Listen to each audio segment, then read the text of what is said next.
News 18 Bihar Jharkhand पर आप देख रहे हैं स्पेशल रिपोर्ट। मैं हूं आपके साथ लक्ष्मी। चीन ने संयुक्त राष्ट्र की इमरजेंसी मीटिंग की डिमांड करके ट्रंप को बहुत बड़ी मुश्किल में डाल दिया है। चीन ने कहा है कि निकोलस मादुरो को फौरन रिहा किया जाए। वहीं प्रेसिडेंट ट्रंप ने वेनेजुएला के बाद कोलंबिया, क्यूबा, मैक्सिको पर भयानक हमले की वार्निंग दे दी है। ट्रंप ने कहा कि ये देश अमेरिका के लिए बड़ा खतरा बन चुके हैं, इसलिए इन पर हमला जरूरी है। वहीं ग्रीनलैंड पर कब्जे की ट्रंप की चेतावनी ने जर्मनी के साथ रूस को भी भड़का दिया है।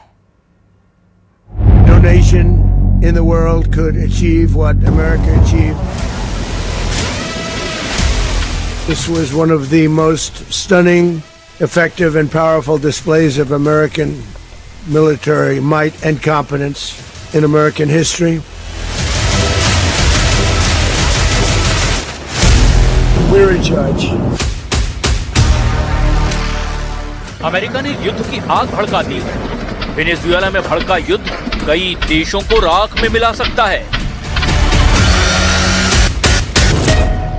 क्योंकि अमेरिका ने वेनेजुएला पर जितना बारूद बरसाया है वो सिर्फ ट्रेलर है। ट्रंप कह रहे हैं कि ये शुरुआत है। अमेरिका एक एक दुश्मन का घमंड तोड़ेगा। जिसने भी ट्रंप की बात नहीं मानी उसे अब सुपर पावर नहीं छोड़ेगा। ट्रंप की हिट लिस्ट में फिलहाल टॉप 4 देश हैं। लैटिन अमेरिकी देश कोलंबिया, क्यूबा, मैक्सिको और अमेरिका के ही पड़ोसी ग्रीनलैंड पर ट्रंप ने मिलिट्री एक्शन की वार्निंग रिलीज कर दी है। Colombia is very sick too, run by a sick man who likes making cocaine and selling it to the United States, and he's not going to be doing it very long, let me tell you. Mexico has to get their act together because they're pouring through Mexico, and we're going to have to do something. It looks like it's ready to fall. Trump ने सजा तय कर रखी है। जिन्हें सजा दी जानी है उन पर आरोप भी तय हैं। लेकिन जिन देशों में ट्रंप धमाका कर रहे हैं उनका सबसे बड़ा कसूर यही है कि जो वेनेजुएला के राष्ट्रपति निकोलस मादुरो का है, और वो है अमेरिका की नाफरमानी, ट्रंप से गुस्ताखी। ट्रंप सबसे ज्यादा जिस पर कुपित हैं वो है कोलंबिया। कोलंबिया को ट्रंप वेनेजुएला का मददगार मानते हैं।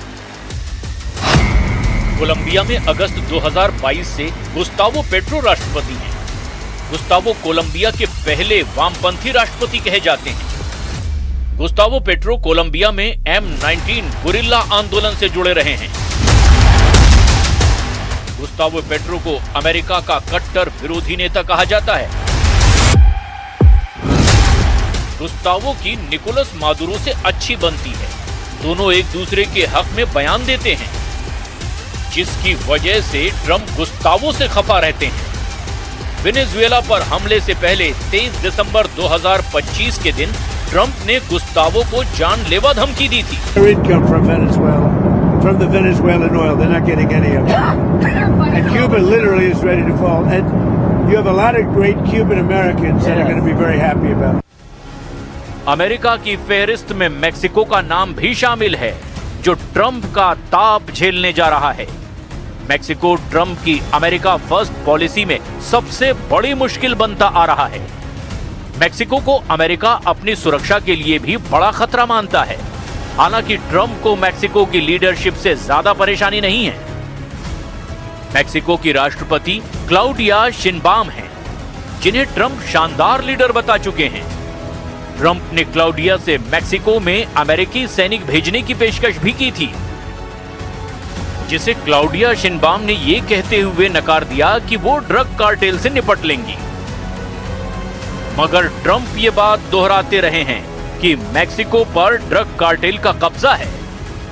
मैक्सिको ही वो रूट है जहां से अमेरिका में नशीला जहर सबसे ज्यादा सप्लाई होता है। इसीलिए मुमकिन है कि जल्द ही मैक्सिको में अमेरिका वेनेजुएला का रिपीट शो दिखाने लगे। The way you have to do something with Mexico. Mexico has to get their act together because they're pouring through Mexico, and we're going to have to do something. We'd love Mexico to do it. They're capable of doing it, but unfortunately the cartels are very strong in Mexico. Drug और सुरक्षा का बहाना एक तरफ, दूसरी तरफ Trump की एक जिद भी युद्ध भड़का सकती है, और यह जिद है ग्रीनलैंड को लेकर। ट्रंप ग्रीनलैंड को अमेरिका में मिलाना चाहते हैं क्योंकि ये इलाका अब अमेरिका की सिक्योरिटी के लिए सबसे अहम बन गया है। आर्कटिक महासागर में बना ग्रीनलैंड दुनिया का सबसे बड़ा द्वीप है। ग्रीनलैंड अभी डेनमार्क का स्वायत्त क्षेत्र है। 56,000 की आबादी वाले ग्रीनलैंड की अपनी स्थानीय सरकार है। ट्रंप जब पहली बार अमेरिका के राष्ट्रपति बने थे, तब ही उन्होंने ग्रीनलैंड खरीदने का आइडिया दिया था। तब डेनमार्क की प्रधानमंत्री ने साफ साफ ग्रीनलैंड बेचने से इनकार कर दिया था। ग्रीनलैंड अमेरिका और रूस के बीच का सामरिक लिहाज से सबसे अहम लोकेशन है। चीन ने भी इस इलाके में अपना दबदबा बढ़ाया है। अमेरिका दो दुश्मनों के ग्रीनलैंड के करीब एक्टिव होने के बाद से अलर्ट मोड में है। साथ ही ट्रंप को ग्रीनलैंड में मौजूद खजाने की भी फिक्र है।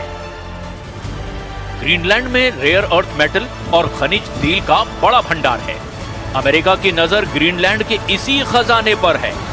ट्रंप को यह भी पता है कि जिन 4 देशों पर वो मिलिट्री एक्शन की धमकी दे रहे हैं, वो सैन्य ताकत के हिसाब से बेहद कमजोर हैं। मेक्सिको, कोलंबिया और क्यूबा में इतना जोर नहीं कि वो अमेरिका का हमला झेल सके, लेकिन ग्रीनलैंड पर अमेरिका को बमबारी की टक्कर मिल सकती है, क्योंकि यहां रूस और चीन कभी नहीं चाहते कि अमेरिका सैन्य तैनाती से भारी पड़े। वैसे ग्रीनलैंड में साल 1951 से अमेरिका का बेस है। ग्रीनलैंड के उत्तर पश्चिम में यूएस एयरफोर्स का थुले एयर बेस है। इस बेस पर अमेरिका लंबी दूरी के बड़े जंगी प्लेन उतार सकता है। सुपर पावर के B-52 जैसे बम वर्षक भी ग्रीनलैंड बेस पर तैनात होते हैं। ग्रीनलैंड के ये air base America NATO force के हब के तौर पर भी काम करते हैं। ट्रंप ने भी अब अपना पूरा फोकस लैटिन फ्रंट पर बना रखा है, लेकिन ग्रीनलैंड की तरफ देखने में उन्हें ज्यादा दिन नहीं लगेंगे। वो खुद कह रहे हैं कि ग्रीनलैंड अमेरिका को चाहिए, ज्यादा से ज्यादा 20 दिन वो इंतजार कर सकते हैं। To take an action against Greenland? Well, I don't want to talk about Greenland. Let's talk about Venezuela, Russia, Ukraine, and we'll worry about Greenland in about 2 months.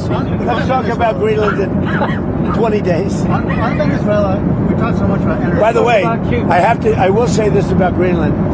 We need Greenland from a national security situation. It's so strategic. Iraq के सद्दाम हुसैन को America ने पहले घर में घुसकर मारा, फिर फांसी पर टांग दिया। लीबिया के कर्नल गद्दाफी को अमेरिका ने गटर से निकालकर जनता के हवाले किया, जहां उसे गुस्सैल भीड़ ने नोच नोच कर मार डाला। दुनिया के सबसे खूंखार आतंकी आका अबू बकर अल बगदादी को अमेरिका ने उसकी सुरंग में घुसकर बम से उड़ाकर मार डाला। ईरान की कुर्स फोर्स के सुप्रीम कमांडर कासिम सुलेमानी को अमेरिका ने ड्रोन मिसाइल से उड़ाकर भस्म कर दिया। अमेरिका निकोलस मादुरो से पहले भी कई राष्ट्राध्यक्षों को सबक सिखा चुका है। अमेरिका ने 1989 में पनामा पर हमला कर वहां के सैन्य नेता मैनुएल नोरिएगा को गिरफ्तार किया था। होंडुरास के राष्ट्रपति जुआन ऑरलैंडो हर्नांडेज को पद से हटाने के बाद अमेरिका ने ड्रग और हथियार तस्करी के आरोप में मुकदमा चलाया। ऑरलैंडो को उनके घर पर होंडुरास पुलिस ने गिरफ्तार किया। उसके बाद अमेरिका में उन पर मुकदमा चला। जून 2024 में ऑरलैंडो को 45 साल की जेल की सजा और $8 बिलियन जुर्माने की सजा दी गई। लेकिन ट्रंप जैसे ही दूसरी बार अमेरिका के राष्ट्रपति बने, उन्होंने ऑरलैंडो पर मेहरबानी की। ड्रग तस्करी और हथियारों के सौदागर के दोषी ऑरलैंडो को ट्रंप ने माफी दे दी।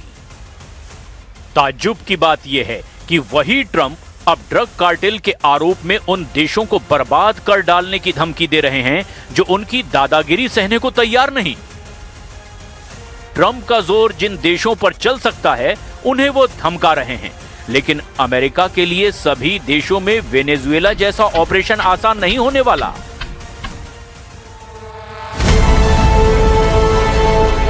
खासकर क्यूबा जैसे कट्टर अमेरिकी दुश्मन के खिलाफ ट्रंप को पुतिन से सीधी चुनौती मिल सकती है।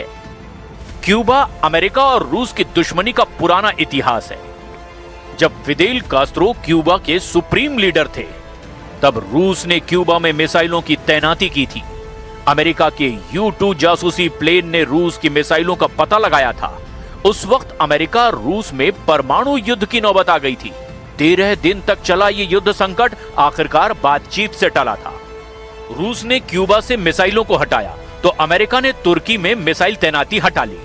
यह समझौता इसीलिए हुआ क्योंकि तब अमेरिका में जॉन एफ कैनेडी जैसे सुलझे हुए लीडर थे, लेकिन मौजूदा वक्त में डोनाल्ड ट्रंप जैसे जज्बाती लीडर हैं जिन पर खुद को सुपर पावर साबित करने का प्रेशर है। प्रेसिडेंट पुतिन जैसे चैलेंजर ने भी ट्रंप का दिमाग गर्म कर रखा है।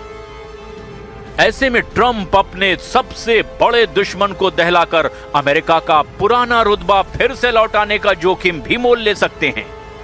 मगर अब उन लड़ाकों से अमेरिका का यह युद्ध बहुत भयानक हो सकता है।